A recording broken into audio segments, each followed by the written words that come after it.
I don't know if I'll ever be the same after what happened in that forest. I haven't gone camping since. I haven't even thought about it without feeling that cold weight settle in my chest, like something is pressing down on me. Some nights, I lie awake staring at the ceiling, trying not to think about it, but it always creeps in. The smell, the sounds, the feeling of dread crawling under my skin like something alive. I never should have gone. It started on a Saturday. Me and my neighbor, Liam, decided to go camping in a forest in Cavan. It wasn't anything special, just something to do. Something to get us out of the house. Neither of us had done much that year, and Liam had a 4-person tent, so we figured why not. We chose a forest close to civilization, so we wouldn't get lost. We weren't trying to do anything extreme, just a casual camping trip. We even had some family friends living within a kilometer or so, which made it feel safer. Both of our parents drove us to the site. We had everything we needed: a tent, food, water, chlorine tablets in case we ran out, a gas stove, battery banks, radios, sleeping bags, mats, even a small hunting rifle, just in case. I remember feeling a little bit excited as we set up the tent. It took only a few minutes. Liam worked on setting up the inside, while I set up the gas stove outside and cooked some sausages. The smell of them sizzling in the pan mixed with the crisp forest air. It felt peaceful, normal. After eating, we decided to explore. We walked along the narrow trails, the ground soft with damp leaves. It was quiet, just the occasional rustling of birds in the trees and the sound of our footsteps. A few minutes in, we saw something strange. A crow, or at least what was left of one. It wasn't eaten. It wasn't torn apart like something had attacked it. It was shattered, scattered across the ground in multiple pieces, like it had just fallen apart. I remember staring at it, trying to make sense of what I was looking at. Liam nudged it with the toe of his boot, and one of the pieces slid across the dirt like dried-out clay. We didn't know what to think. Maybe a fox had done it. Maybe something else. We didn't dwell on it. We just kept walking, pushing it to the back of our minds. We followed the trail until the sky turned dark. The trees stretched high above us, their branches forming a thick canopy that blocked out the last bit of light. It was getting late, 2100 hours maybe. We turned back, walking a little faster now. Something about the forest felt different, like we weren't alone. I kept glancing over my shoulder, expecting to see something in the trees, but there was nothing. Just shadows stretching long across the ground. Back at the tent, we packed the stove away, ate a quick supper, and got into our sleeping bags. The night was still, just the faint hum of insects in the distance. I was tired, but I couldn't sleep. Something felt off. Sometime during the night, I woke up. At first, I didn't know why. Then I heard it, a faint thud in the distance. I held my breath, listening. It wasn't close, but it was there. A deep, heavy sound, like something falling. I turned my head to look at Liam, but he was still asleep, his breathing slow and steady. I told myself it was nothing. Maybe a tree branch falling. Maybe an animal moving through the underbrush. I closed my eyes and forced myself to sleep. In the morning, I felt exhausted. I told Liam we should stay at the tent and relax for a bit. I didn't tell him about the sound. I just didn't feel like walking. He didn't like the idea but went along with it. We ate breakfast, Cheerios dry, straight from the box. The day dragged on, slow and uneventful. Around 13:30, our parents texted us, checking in. We told them we were fine, because at that moment we were. By evening, we decided to stay in the tent again, only going outside to cook food. The air felt different, heavier. At 2300 hours, just as we were settling into our sleeping bags, we heard it. A sound unlike anything I had ever heard before. It was distant but clear. A gargling, wet, choked scream. Like a person trying to scream at the top of their lungs, but only managing to vomit blood. We froze. I felt my heart hammering against my ribs. My breathing was shallow. Every part of me screamed to stay still. I knew some animals could make sounds that resembled humans, but this was wrong. Liam whispered, voice tight with fear. What the fuck was that? I didn't answer. I didn't want to. The sound came again, farther away this time. A long, wet, dragging shriek. I reached for the rifle. My hands were shaking. I knew I wouldn't be able to shoot anything in this state, but having it in my hands made me feel a little less helpless. We stayed up until 1 a.m., listening, waiting. The sound never came back. The next morning, we forced ourselves to leave the tent. We needed to move, to do something. Sitting in that tent, surrounded by the unknown, wasn't an option anymore. We took the rifle and went east, following a different trail. The air was wrong. It smelled wrong. Like rot. The forest was silent. No birds. No insects. Nothing. Just the sound of our boots pressing into the dirt. The deeper we went, the stronger the smell got. It clung to the back of my throat, thick and putrid. Then we saw it. A clearing. A fork in the trail. And in the middle of it, two people. Still alive. Barely. Their bodies were ruined. Chunks of flesh missing. Blood pooling around them, seeping into the earth. The man was unconscious, his chest rising and falling in shallow, uneven breaths. The woman was awake. Barely.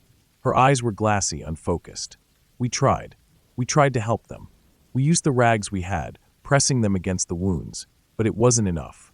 Their bodies just kept falling apart. The woman's lips moved. A whisper. Weak. End it. I wanted to look away. I wanted to pretend I didn't hear her. But I did. We didn't do it. We couldn't. But it didn't matter. The man stopped breathing first. Then the woman. We stood there, shaking, blood on our hands. We didn't tell the Garda. We didn't tell anyone. We packed up and went home, saying we were tired. Our parents didn't ask questions. I sat in my room for hours that night, staring at my hands. They were clean, but I could still see the blood. 2 days later, I was at a church. Liam's funeral. Same cause of death as the people in the forest. I don't know what happened in that forest. I don't want to know. I will never go camping again.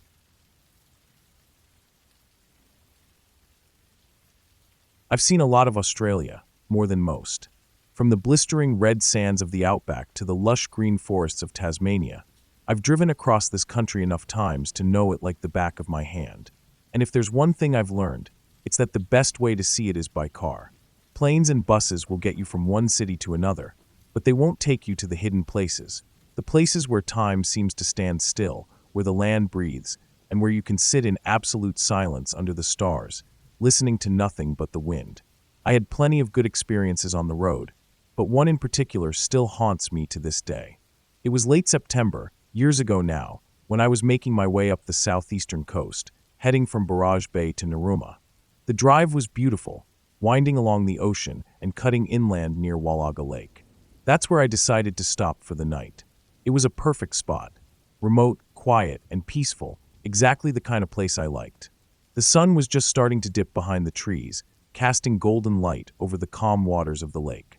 I pulled my camper van onto a small clearing just off the road, far enough in that I wouldn't be disturbed, but close enough to get back on the highway quickly in the morning. I set up camp like I always did. A simple routine: extend the awning, set up my chair, and get the kettle going for a hot cup of coffee. The air was crisp, the sky turning a deep purple as the sun disappeared completely. The only sounds were the occasional bird call and the distant rustling of leaves in the breeze. As I sat there, staring out at the water, I heard something. Ungwar and Anyi. It wasn't loud. It wasn't even something I heard with my ears. Not really. It was inside my head. Like a whisper, but with weight. I sat up straight, looking around. There was no one there. Ungwar and Anyi. Again. Same voice, same feeling, like a low vibration inside my skull. A pulsing hum. It sent a dull ache through my forehead, like the lingering pain of a headache, just before it fully sets in. I shook my head, trying to clear it. Maybe I was overtired. Maybe I had dozed off for a second. It had been a long drive. And then, from the tree line behind me, 3 kids came running. They were indigenous, probably no older than 10 or 12, and they were shouting, screaming, really pointing frantically toward the road. Go! Go! Leave now! I shot up from my chair. They weren't just shouting, they were terrified. Their eyes were wide, their voices desperate. They weren't messing around. I turned back toward my camper, suddenly feeling a heavy, growing sense of unease. That's when I saw it. In the glow of my van's headlights, standing just beyond the trees, was something massive. At first, my brain refused to make sense of it. It was too big, too unnatural. 12 feet, at least. Its limbs were long and stiff, sticking straight out like the legs of a spider. Its face, its face, was pale white, almost featureless except for 2 small, gleaming red eyes and a twisted scowl that deepened as it stared at me. Its body wasn't like anything I had ever seen. It was dark, not quite solid, not quite shadow, something in between. Like a thick, oily mass that shifted and pulsed. My head throbbed. The voice from before came back, louder this time. Ungwarananyi. The pressure in my skull was unbearable, like my brain was being squeezed from the inside out. The kids were at my camper now, slamming their fists against the side. Not trying to hurt me, trying to warn me. Dulagal. Dulagal. The word meant nothing to me then, but the urgency in their voices was unmistakable. I didn't need to be told twice. I scrambled into the driver's seat, turned the key with shaking hands, and slammed my foot on the pedal. As the engine roared to life, my high beams illuminated the creature fully. It was moving. Not forward. Not backward. Sideways. It didn't walk like a man, didn't step like an animal. It toppled, shifting from one stiff leg to the other, dragging itself toward me in an unnatural jerking motion. Its eyes never left mine. I floored it. Gravel spat out from my tires as I peeled out of the clearing, onto the road, and away from that thing as fast as my camper could go. My hands were locked on the wheel, knuckles white, heart slamming against my ribs. I checked my mirrors. It was still there. Lumbering sideways down the highway, its pale face locked onto me. The red of its eyes burned into my brain. But it was slow. That was the only thing that saved me. It couldn't keep up. Step by step, it fell further behind, until finally, it disappeared into the darkness. I didn't stop driving until I reached Naruma. I barely slept that night. Every time I closed my eyes, I saw it. That pale face. That scowl. That awful, broken way it moved. The next day, after I had calmed down enough to think straight, I searched for the name the kids had shouted. Dulagal. What I found made my stomach turn. The Dulagal was a creature of Aboriginal legend. A spider-like being with red eyes, said to stalk Mount Gulaga. It moved sideways across the land, hunting, watching. Wallaga Lake was just south of the mountain. I still don't know why it was there that night. Maybe it was always there. Maybe it had always been watching. But I do know this. That voice in my head, the one that told me to go, wasn't the Dulagal. I don't think it wanted me to leave. I think it wanted me to stay. And if it weren't for those kids, I might have. I've camped all over this country. In the depths of the outback, along the cliffs of the Great Ocean Road, in the thickest rainforests of the north. But I've never gone back to Wallaga Lake. And I never will. Because I know what's out there. And it knows me too. I don't think I've ever been more excited for a camping trip in my life. My best friend, Ryan, and I had been talking about doing a winter camping trip for years. Just the two of us, like back in high school before life got complicated with jobs, wives, and kids. We finally got the chance. We cleared it with our wives, marked the weekend on the calendar, and as soon as Friday rolled around, I packed my gear into my SUV and drove to Ryan's place to pick him up. That's when I realized I was underprepared. I had packed like I would for a normal fall camping trip. Tent, sleeping bag, flashlight, some food, and a few layers of clothing. But this wasn't just any camping trip. It was February. It was going to snow. 4 to 6 inches weren't much, but for my first winter camping experience, it might as well have been 2 feet. Ryan, on the other hand, had it all figured out. He had a big insulated tent with separate rooms and a propane heater. He had extra blankets, a thick sleeping bag rated for sub-zero temperatures, and enough gear to make me feel like an idiot for showing up with a summer tent and a sleeping bag that would probably leave me shivering all night. Luckily, he didn't give me too much shit for it, just laughed and told me I could bunk with him in the big tent. The drive to our campsite was perfect. The conservation area we picked was at the dead end of a gravel road, deep in the woods. No other campers, no cars, no signs of people. Just us, the trees, and the promise of an unforgettable weekend. We parked, unloaded, and got to work setting up camp. The air was crisp, the kind of cold that makes your nose sting when you breathe in too hard. The sky was that deep blue you only get in the winter, where the air is so clear that it almost hurts to look at. The sun was still up, but we knew we didn't have much time before dark. We got the tent set up, laid out our sleeping bags, and built a fire. By the time the flames were crackling and giving off heat, we felt like we had earned a break. Ryan had brought some fishing gear, so we made our way down to the partially frozen stream nearby. The ice wasn't thick enough to walk on, but there were open pockets of water where we could drop a line in. We fished for a couple of hours, drinking beers and talking about old times. Before we knew it, the sun had dipped behind the trees, and the only light came from our fire and the beam of our flashlights. That's when things got strange. It was around 10 p.m. We had settled in by the fire, drinking our last beers before calling it a night. I was absent-mindedly shining my flashlight around when I saw them. Two glowing eyes. Not up in the trees like you'd expect from an owl or a raccoon, but low to the ground. Maybe 50 feet away, just across the gravel road. I told Ryan, and we both stared at it for a while. It didn't move, just sat there, watching. Eventually, we figured it was probably a raccoon or a possum, and we brushed it off. Still, I couldn't shake the feeling that something was off. We put out the fire and went into the tent. Ryan had a separate room in the tent, and I had mine, but we kept the dividing flap open because it was cold as hell. The propane heater gave off a soft glow and a little hissing sound, making the tent feel warmer and safer than the outside world. I was just starting to drift off when I heard it. Footsteps. Not a deer. Not a coyote. Something big was moving in the tree line right next to our tent. The sound of dry leaves crunching underfoot. Slow at first, then faster, then silence. Ryan and I locked eyes. Neither of us moved. My heart was pounding so hard I could hear it. We listened. Nothing. Just the wind and the occasional pop from the dying embers of our fire outside. Ryan finally whispered that he had to take a piss. He grabbed the gun, unzipped the tent, and stepped out. I followed close behind, my flashlight cutting through the darkness as I scanned the woods. He pissed against a tree while I stood watch, feeling useless. That's when we heard it again. Footsteps in the leaves. Close. Then came the loudest sound I have ever heard in my life. It wasn't an animal. It wasn't the wind. It was the deep, sharp pop of gravel shifting under something heavy. It echoed through the stillness like a gunshot. My stomach dropped. Then we saw it. A horse and buggy emerged from the woods. Out of nowhere. No headlights. No warning. Just a dark, looming shape pulling a wagon over the gravel road, making that awful crunching sound. Ryan and I damn near jumped out of our skin. It was so quiet, so dark, and then suddenly a buggy? What the hell was an Amish buggy doing out here, in the middle of the woods, at nearly midnight? We didn't move. We just stood there, frozen, as it clattered past us and disappeared into the trees on the other side of the road. The sound faded, then silence. We stared at each other for a long time, trying to process what we had just seen. Then, without a word, we climbed back into the tent. But the night wasn't over.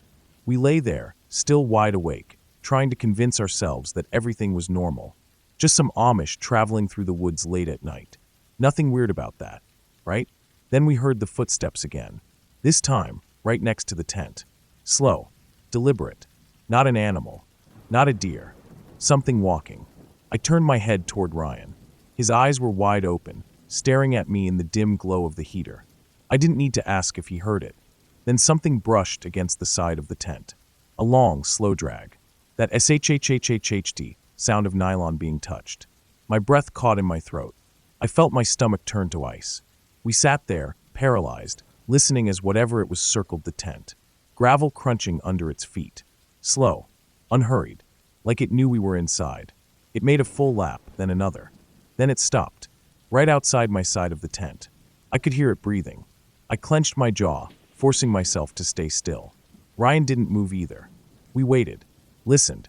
Finally, after what felt like hours, the sound of footsteps faded. Whatever it was gone. We lay there, still unable to sleep, until the first hints of morning light crept through the tent fabric. When we finally stepped outside, fresh snow covered the ground. At least 6 inches. No footprints. Not a single one. We packed up in silence, neither of us wanting to talk about it.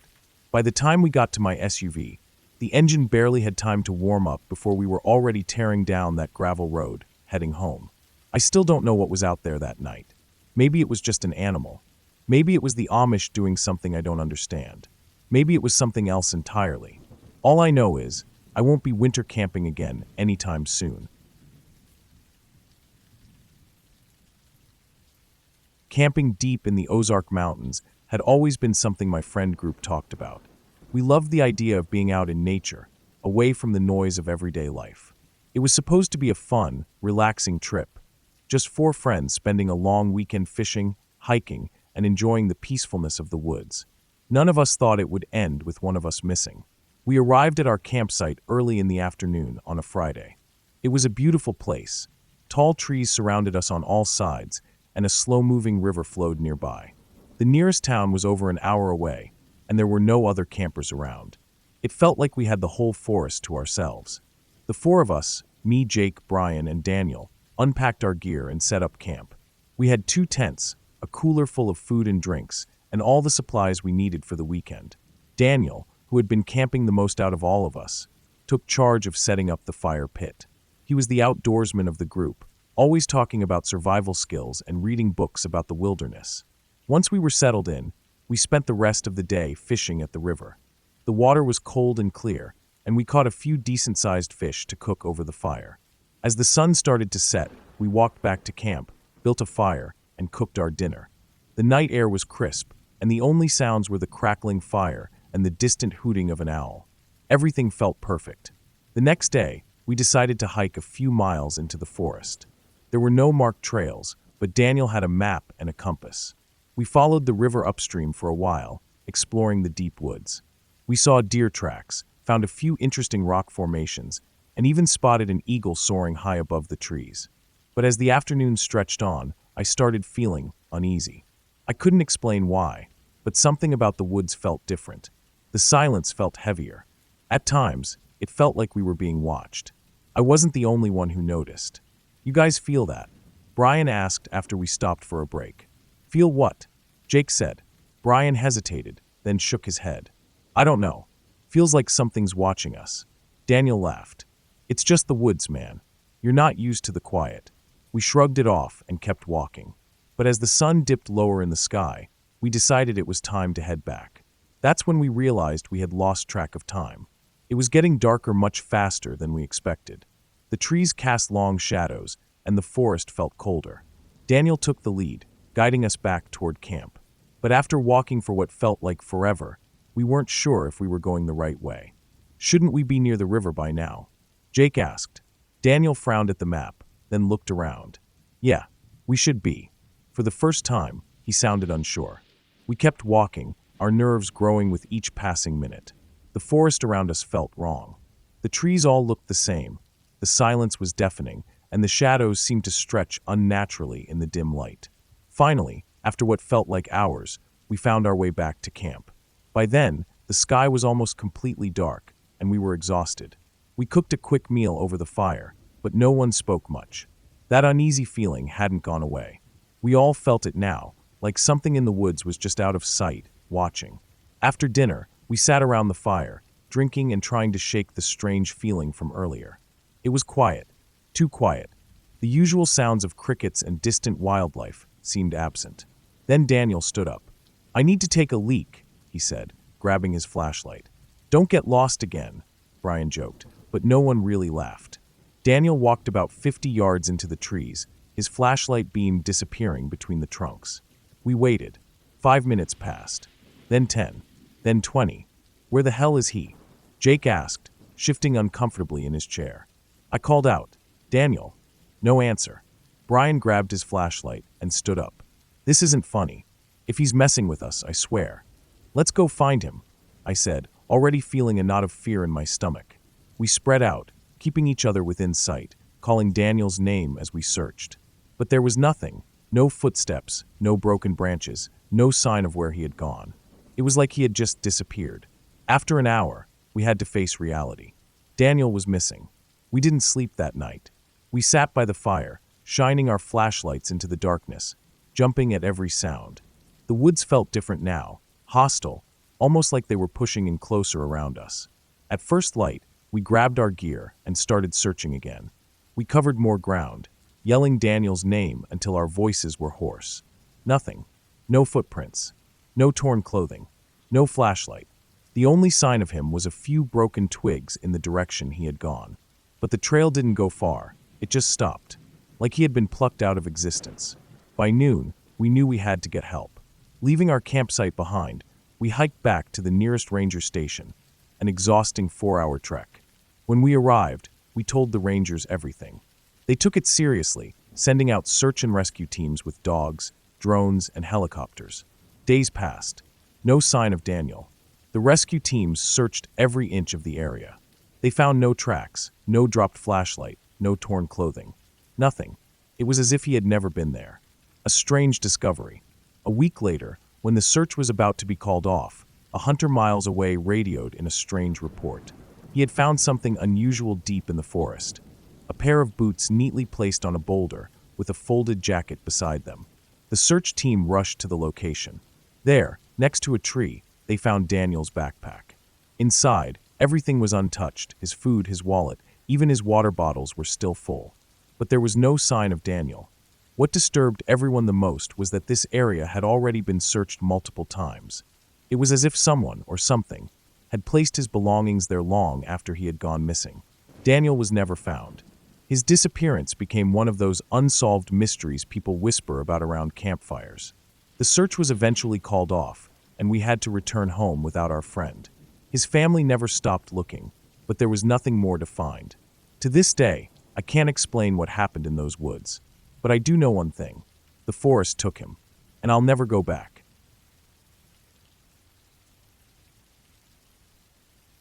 Camping at the beach was always something I looked forward to when I was a kid.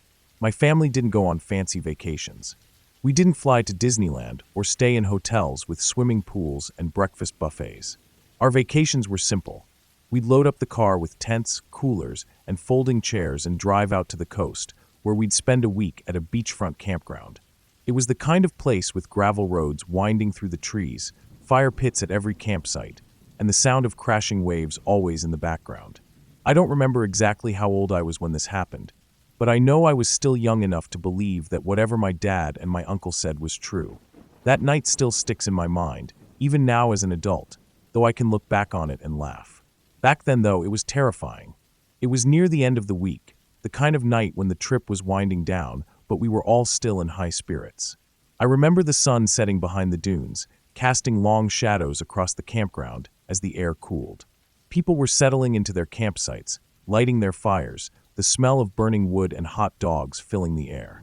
That night, the park ranger was hosting a campfire gathering near the main entrance, a big open area with wooden benches arranged in a half circle around a fire pit. My parents decided to take my siblings and me, thinking it would be something fun to do before bedtime. The campfire was one of those classic summer camp experiences. The ranger told stories, most of them funny, and even the scary ones had a silly twist at the end. He played his guitar, led a few sing-alongs, and cracked jokes that made the adults chuckle and the kids giggle. The fire popped and hissed as we all sat around, the flames flickering against the dark trees. It felt warm, safe. Then, toward the end, the ranger invited anyone in the crowd to share a campfire story. That's when my dad and my uncle decided to take the stage. Now, my dad and uncle were the kind of guys who loved making up ridiculous stories, just to see how long they could keep a straight face while telling them. They fed off each other, bouncing ideas back and forth, making things up as they went. The moment they stood up, I could tell they were about to say something ridiculous. The story they told that night was about an old woman who used to live near the campground. She loved feeding the birds. Every day, she would scatter breadcrumbs along the beach, and the seagulls would swarm around her, flapping and squawking as they pecked at the ground. She did this for years and years, until one day, the birds got too aggressive. Maybe they mistook her for food, or maybe she just didn't have any more to give them. Either way, they turned on her. They pecked her eyes out, my dad said, his voice low and serious. The crowd had gone silent.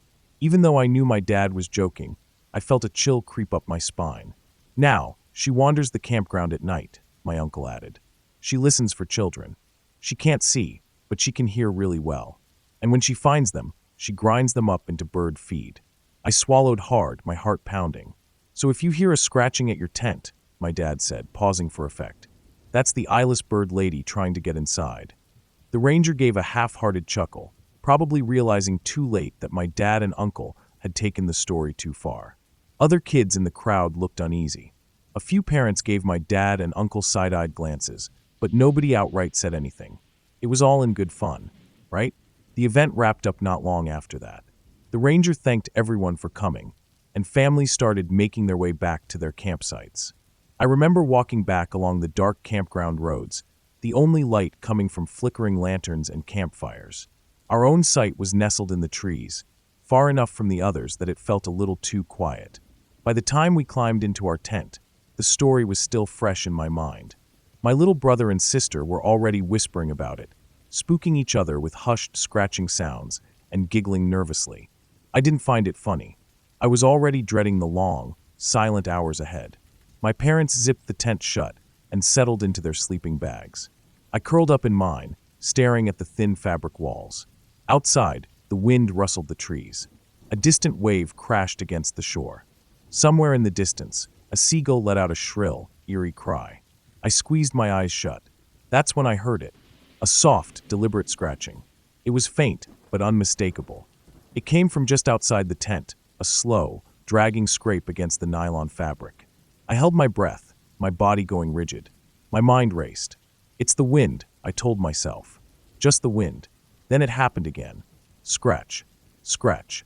A long pause. Then scratch. The eyeless bird lady. My stomach dropped. Every muscle in my body screamed at me to run. But where would I go? I was trapped inside the tent.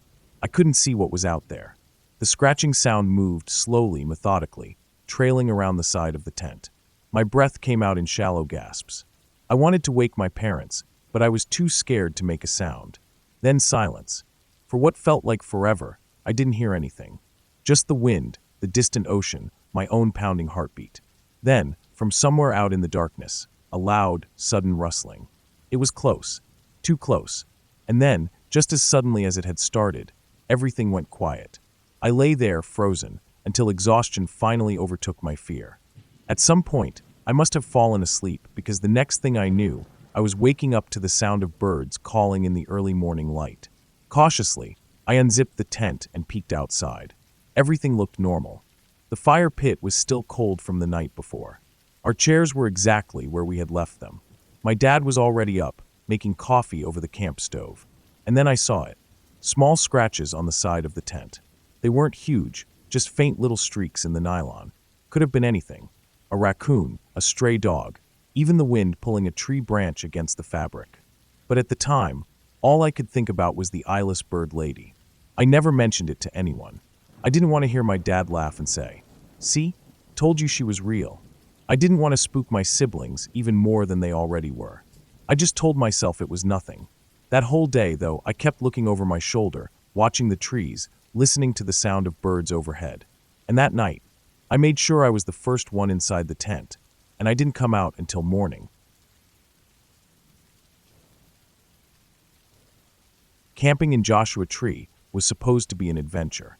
I was 13, and my scout troop had planned this trip for months. It was my first time camping in the desert, and I was excited about the open landscape, the huge rock formations, and the clear night skies. There were no tall trees here like in the forests where we had camped before. Just Joshua trees, big boulders, dry scrub, and endless stretches of sand and rock.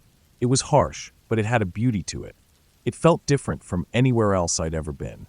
Matt and I had decided to set up our tent away from the rest of the troop.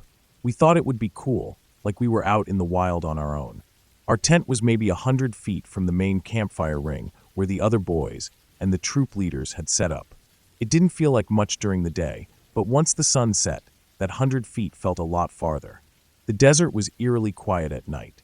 There was no rustling of leaves or the distant sound of a stream like in the forests we had camped in before. Just a vast, open silence.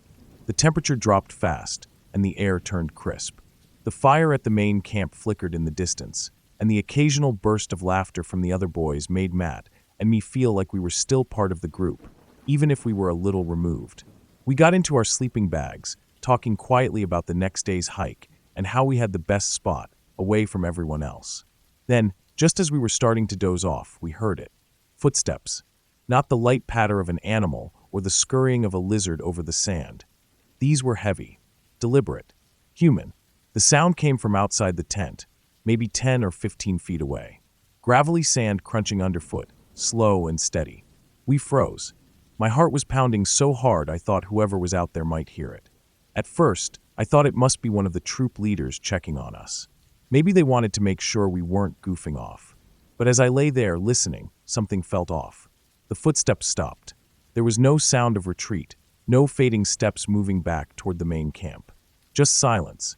I waited. Nothing. I turned my head slightly toward Matt. I couldn't see him in the dark, but I knew he was awake. I could feel his breathing, shallow and controlled, like he was trying to stay completely still. Then, the footsteps started again. They weren't coming from the same spot. It was like whoever it was had stopped, then started walking from a different place entirely, as if they had just appeared somewhere else. A wave of cold fear spread through me. It wasn't possible. We would have heard them walking away and coming back. There was no way someone could move that fast without making a sound. I strained my ears, trying to pick up anything, a voice, a cough, anything that might explain it. But there was nothing. It was too far from the main camp for someone to run back and forth without us hearing the movement. And even if it were a joke, none of the younger kids in the troop were big enough to make those heavy footsteps. I wanted to unzip the tent and look outside, but my body wouldn't move. I just lay there, every muscle tense, waiting. More footsteps. Closer this time. They stopped right outside the tent. A thick, suffocating fear filled my chest. I could hear my own pulse in my ears. Matt was completely still. I could barely hear him breathing. Then nothing. Minutes passed. 5, 10, maybe more. Still nothing. The fear was draining me. I wanted to believe it was just my imagination, that I was working myself up over nothing. Maybe one of the leaders had walked by, and I was just freaking out. Finally, I forced myself to close my eyes, willing myself to sleep. I don't know how long I was out, but I woke up to more footsteps. This time they were softer, lighter, like something smaller was moving outside. I stayed completely still, listening. These steps were different, less human. I couldn't tell if that was better or worse. They came closer. Then they stopped. I waited for something to happen. Nothing. Matt and I lay there, too scared to move. We must have eventually fallen asleep from exhaustion, because the next thing I knew, it was morning. The golden light of dawn streamed through the thin fabric of the tent. I sat up fast, looking around. The fear from the night before felt distant, like a bad dream, but the memory of those footsteps was still sharp. Matt was already awake, sitting up in his sleeping bag. He looked as drained as I felt. We didn't say anything at first, just sat there in the morning silence. After a while, we unzipped the tent and stepped outside. The desert stretched out before us, quiet and still. Everything looked so normal, like nothing had happened. We checked the ground for footprints, but the sand and gravel didn't hold tracks well. We couldn't find anything clear enough to tell us what, or who, had been walking around our tent. At breakfast, we asked if anyone had come by our tent during the night. Nobody had. Everyone had stayed around the fire and then gone to bed. No one had heard anything. No one ever admitted to playing a joke on us. We never figured out what it was. It could have been an animal, maybe a stray hiker from another campsite, though we never saw anyone else out there. Maybe even just our imaginations getting the best of us. But the fact that we never heard the footsteps leaving still haunts me. Even now, years later, I still think about it. About the way the first footsteps were so heavy, then later, the ones that came back were softer. About how they would start from a different place instead of moving away and returning. I've camped many times since then, but I've never felt fear like I did that night in Joshua Tree. I still don't know what was out there, and I'm not sure I want to.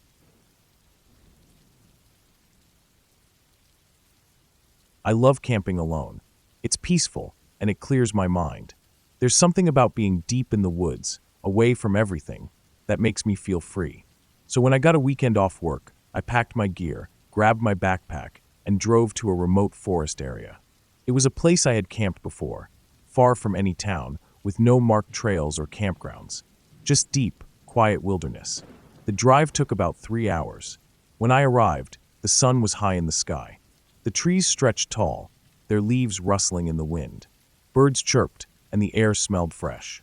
I parked my truck on the side of an old dirt road and hiked about a mile into the woods. I wanted to be far enough that I wouldn't hear any traffic or see any other hikers. After walking for a while, I found the perfect spot. It was a small clearing near a slow-moving creek. The ground was flat, and there were plenty of trees for cover. I set up my tent, gathered firewood, and made a small fire pit. Everything felt perfect. That first evening, I cooked some food over the fire and sat back, enjoying the quiet. The forest felt peaceful. I could hear the sounds of crickets and the occasional owl. But then, something strange happened. As I sat there, I heard a noise, like footsteps in the distance. Not an animal. These were slow, steady footsteps. I froze, listening. The footsteps stopped. I scanned the tree line with my flashlight, but I saw nothing. Probably just my imagination, I muttered to myself. Still, I couldn't shake the feeling that I wasn't alone. I crawled into my tent, zipped it shut, and lay down. The night was quiet, but I couldn't relax. That uneasy feeling stayed with me. Then, around midnight, I woke up suddenly. Something was outside my tent. I held my breath, listening. Soft footsteps. Slow. Careful. Moving around my campsite. My heart pounded. I reached for my flashlight but stopped. Whoever, or whatever, was out there might hear me. The footsteps circled my tent once, twice, then stopped. Silence. I stayed awake for hours, gripping my pocket knife, waiting. But I never heard anything else. Eventually, I must have fallen asleep. When I woke up, the sun was shining. The fear from the night before felt like a bad dream. But when I stepped out of my tent, I noticed something strange. My campsite looked different. Some of my things had moved. My backpack was sitting 2 feet from where I left it. My cooking utensils were scattered. And my firewood pile had been disturbed, like someone had kicked through it. A cold chill ran down my spine. Someone had been here. I checked my backpack. Everything was still inside. My truck keys, my food, my knife. But that didn't make me feel any better. Someone had been near me while I slept. I looked around, scanning the trees. Everything was still. Too still. I decided to go on a short hike to clear my mind. Maybe I was overreacting. Maybe an animal had nosed around my camp. But as I walked deeper into the woods, that uneasy feeling returned. The forest felt wrong, like I was being watched. I turned around suddenly, expecting to see someone standing there. Nothing, but the feeling wouldn't go away. I hiked for about an hour, trying to shake the fear.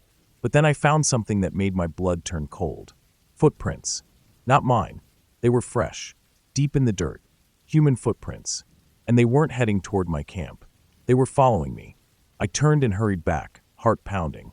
I tried to stay calm, but my mind raced with thoughts. Who was out here? Why were they following me?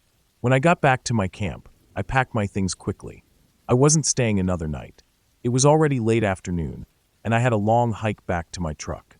But as I started walking, I got a bad feeling.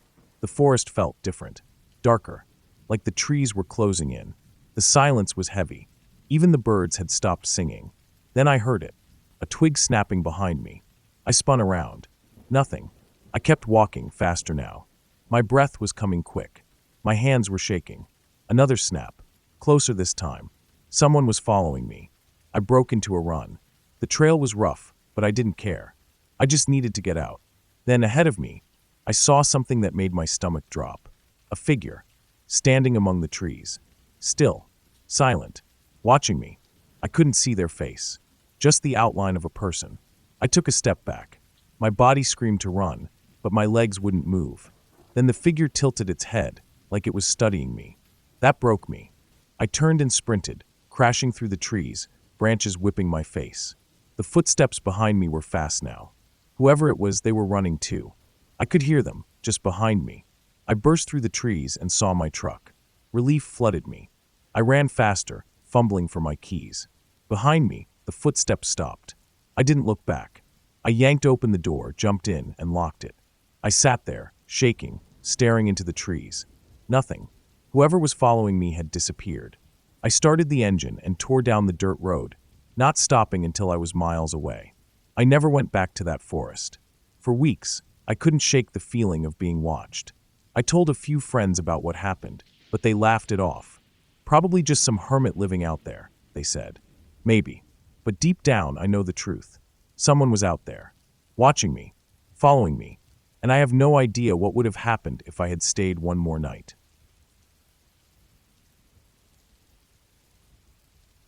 There's something about camping deep in the wilderness that makes you feel like the world outside doesn't exist.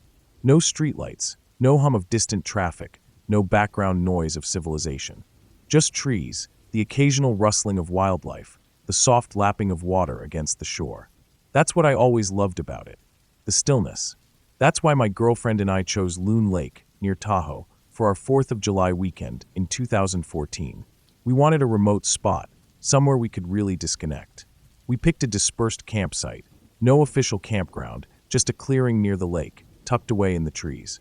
The nearest site we could see was maybe 100 yards away, but even that was barely visible through the dense pines. Close enough that we knew we weren't alone out there, but far enough that it felt like we were. We set up camp early in the afternoon. A small tent, our gear laid out neatly beside it, a fire pit dug into the dirt. The dogs ran around, sniffing every bush and tree, happy to be free of leashes for a while. The lake was just a short walk away, its water crystal clear, cold as hell, perfect after a long drive. At some point, we noticed the other campers at the site near us. Two separate groups, it seemed. One was a young American couple, maybe mid to late 20s. The other was an Eastern European family, husband, wife, and 2 kids. They didn't mingle much. No one really does when camping. People like their space. The first night was quiet. Stars overhead, the smell of pine, the occasional splash of fish jumping in the lake. We cooked, we drank a little, we listened to the fire crackle. It was exactly the kind of peaceful weekend we had hoped for. And then came the second night. I don't know what time it was when I woke up, but it was deep into the night. The fire had burned down to glowing embers. The tent was warm from body heat, the dogs curled up at our feet. Then I heard it. Yelling. Loud. Angry. At first, I thought it was just a drunken argument, someone getting too loud after a few too many beers. That happens a lot on holiday weekends. But then the yelling got more intense. Aggressive. I sat up, listening. It was coming from the other campsite. Through the trees, I could make out raised voices, movement, shadows shifting around their fire. My girlfriend stirred beside me, half awake. One of the dogs let out a low, uncertain whine. And then suddenly, things escalated. The arguing turned into shouting, screaming, threats. There was scuffling, the sound of bodies moving fast. Then a voice, furious, wild. And then, metal slicing through air. A machete. I barely had time to process that before I heard running. Someone crashing through the underbrush, fast and desperate. Then came the gunshots. 12 rounds. Maybe more. The sharp cracks echoed through the trees, impossibly loud in the stillness of the night. My body froze. My mind went blank for a second, just pure animal instinct kicking in. Stay low. Don't move. Don't make a sound. The dogs tensed, ears up, but somehow miraculously they didn't bark. Maybe they sensed the danger. Maybe they understood, in whatever way animals do, that this wasn't the time to make noise. My heart hammered in my chest as I pieced together what was happening. The American guy had a machete. He had chased the Eastern European man with it. The Eastern European guy had a gun. He fired at least a dozen shots. And now there was silence. Not the peaceful, natural silence of the wilderness. The kind of silence that comes after something violent. Heavy. Waiting. I didn't dare move. I barely even breathed. Then voices again. Muffled, low, tense. I couldn't make out what they were saying, but I could tell one thing. The guy with the gun was still in control. The machete was gone. Taken. The American guy wanted it back. That's what he was arguing about now. Not the gunshots. Not the near murder. The machete. I didn't move from my spot, but I pictured it in my head.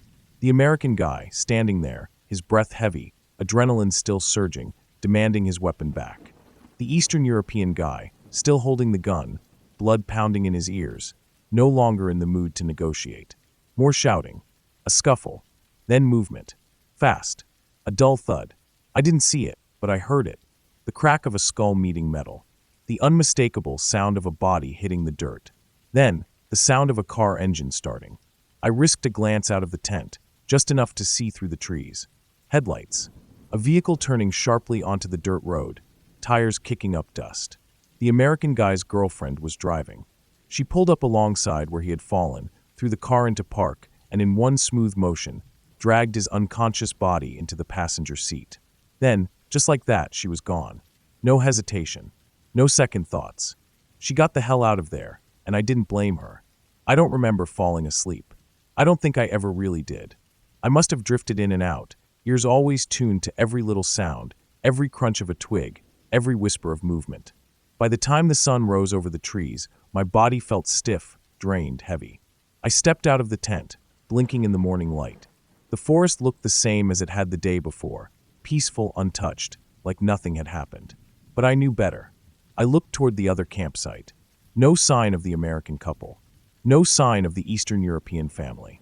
Just an empty clearing, the remnants of a fire, a few spent shell casings gleaming in the dirt. No police. No sirens. Just another morning in the wilderness. I packed up fast. My girlfriend didn't argue.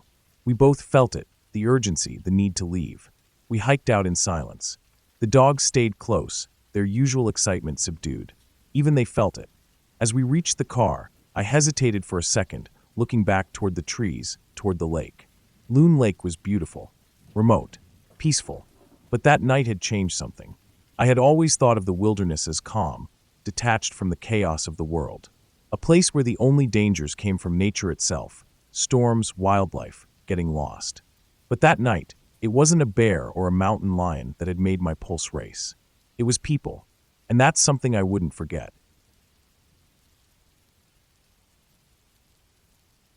Backpacking alone had always been something I enjoyed.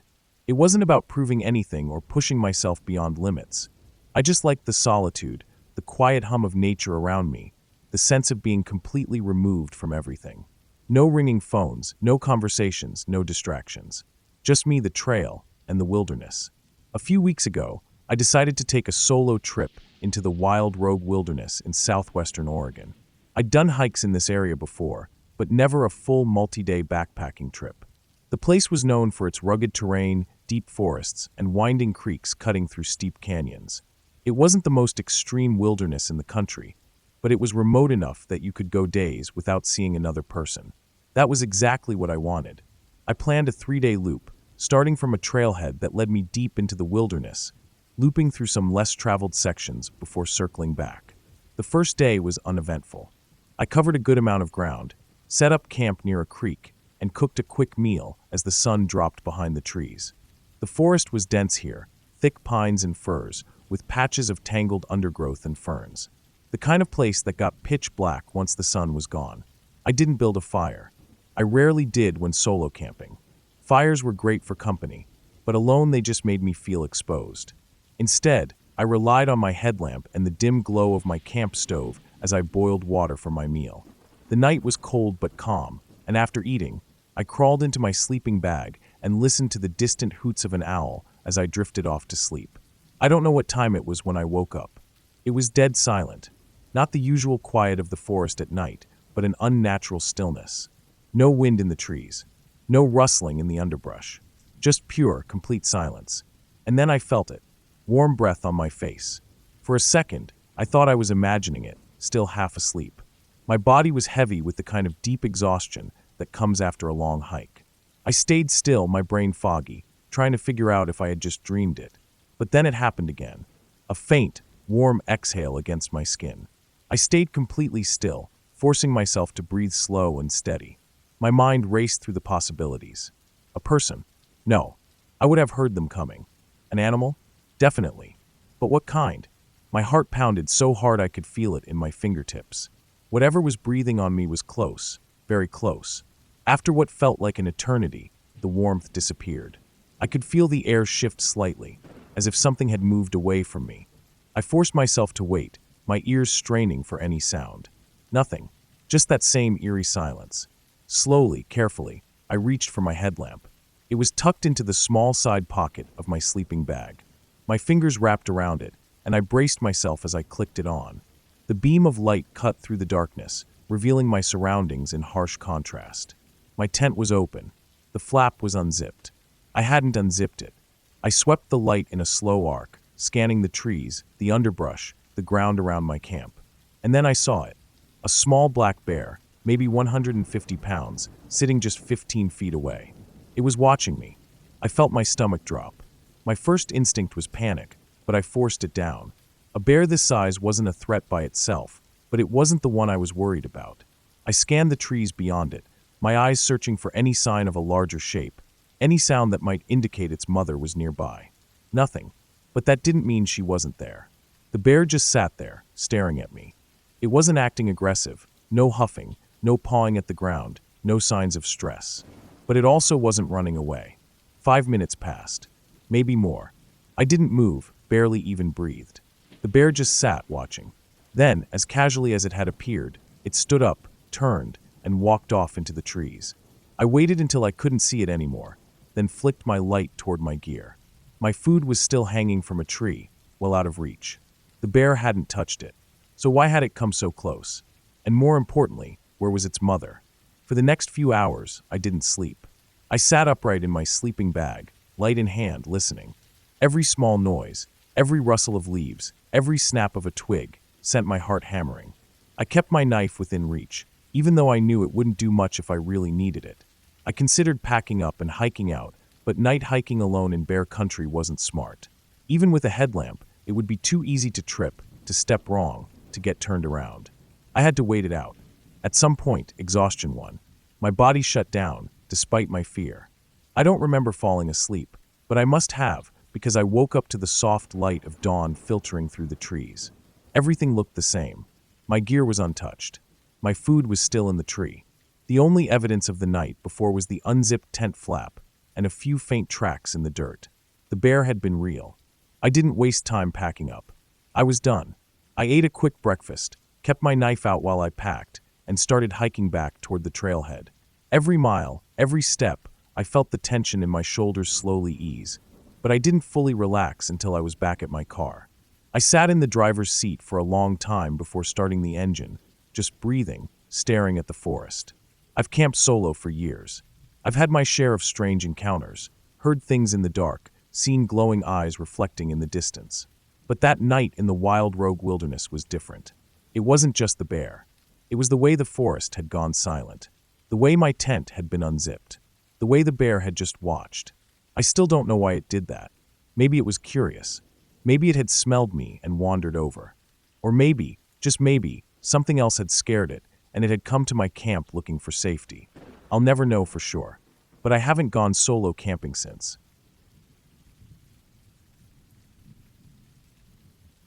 About 6 years ago, when I was 12 and my brother was 26, we embarked on a memorable backpacking trip in the Sipsey wilderness of northern Alabama.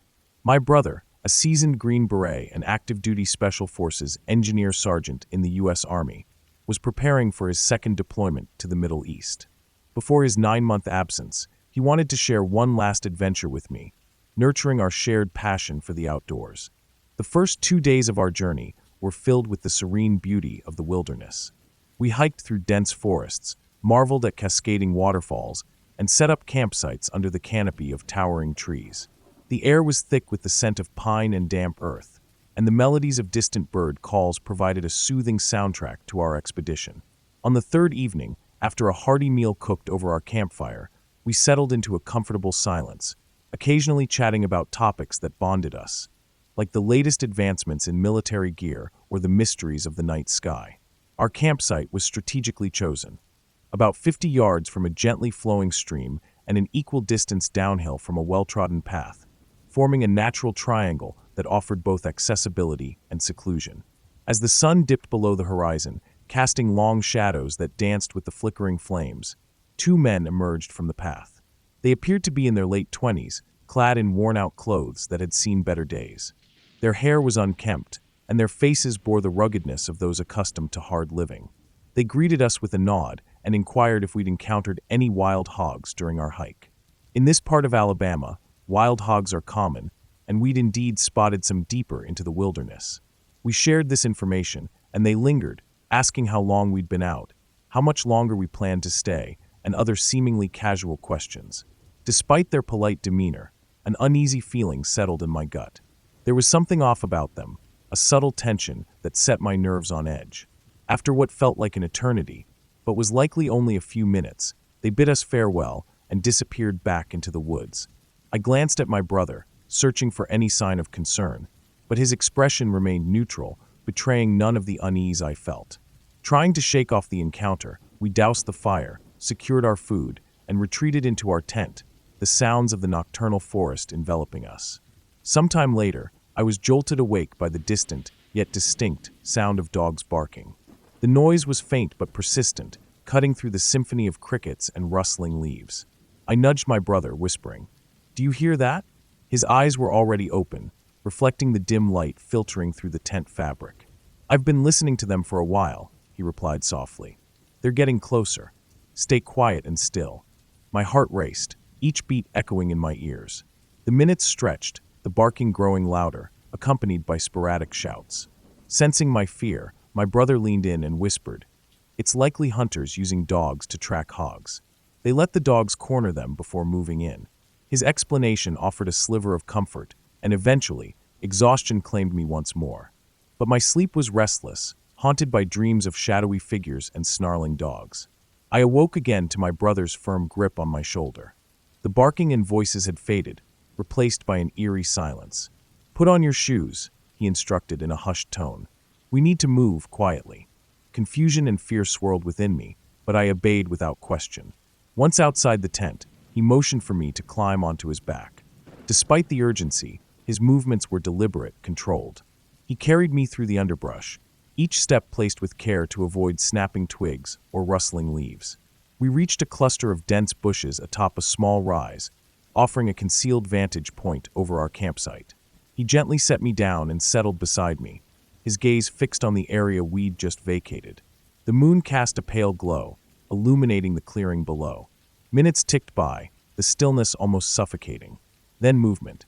Figures emerged from the treeline, 5 men accompanied by several dogs. The animals sniffed and pawed at the ground, clearly picking up our scent. 2 of the men carried firearms slung over their shoulders, their postures relaxed but alert. My brother's hand tightened around the grip of his pistol, the metallic click of the safety disengaging barely audible. He leaned in, his breath warm against my ear. "If they head this way, run. Stay off the trail and look for flashing lights." I nodded, clutching the small flashlight he'd handed me earlier, its red filter casting a muted glow. The red light, he had explained, would preserve our night vision and make it harder for others to spot us. The men milled around our campsite, their voices a low murmur. I couldn't discern their words, but their tone was casual, almost jovial. After a while, they began to move away, heading back in the direction they came. Relief washed over me, but it was short-lived. Suddenly, one of the men shouted, "Where y'all at?" The others joined in, their voices echoing through the trees.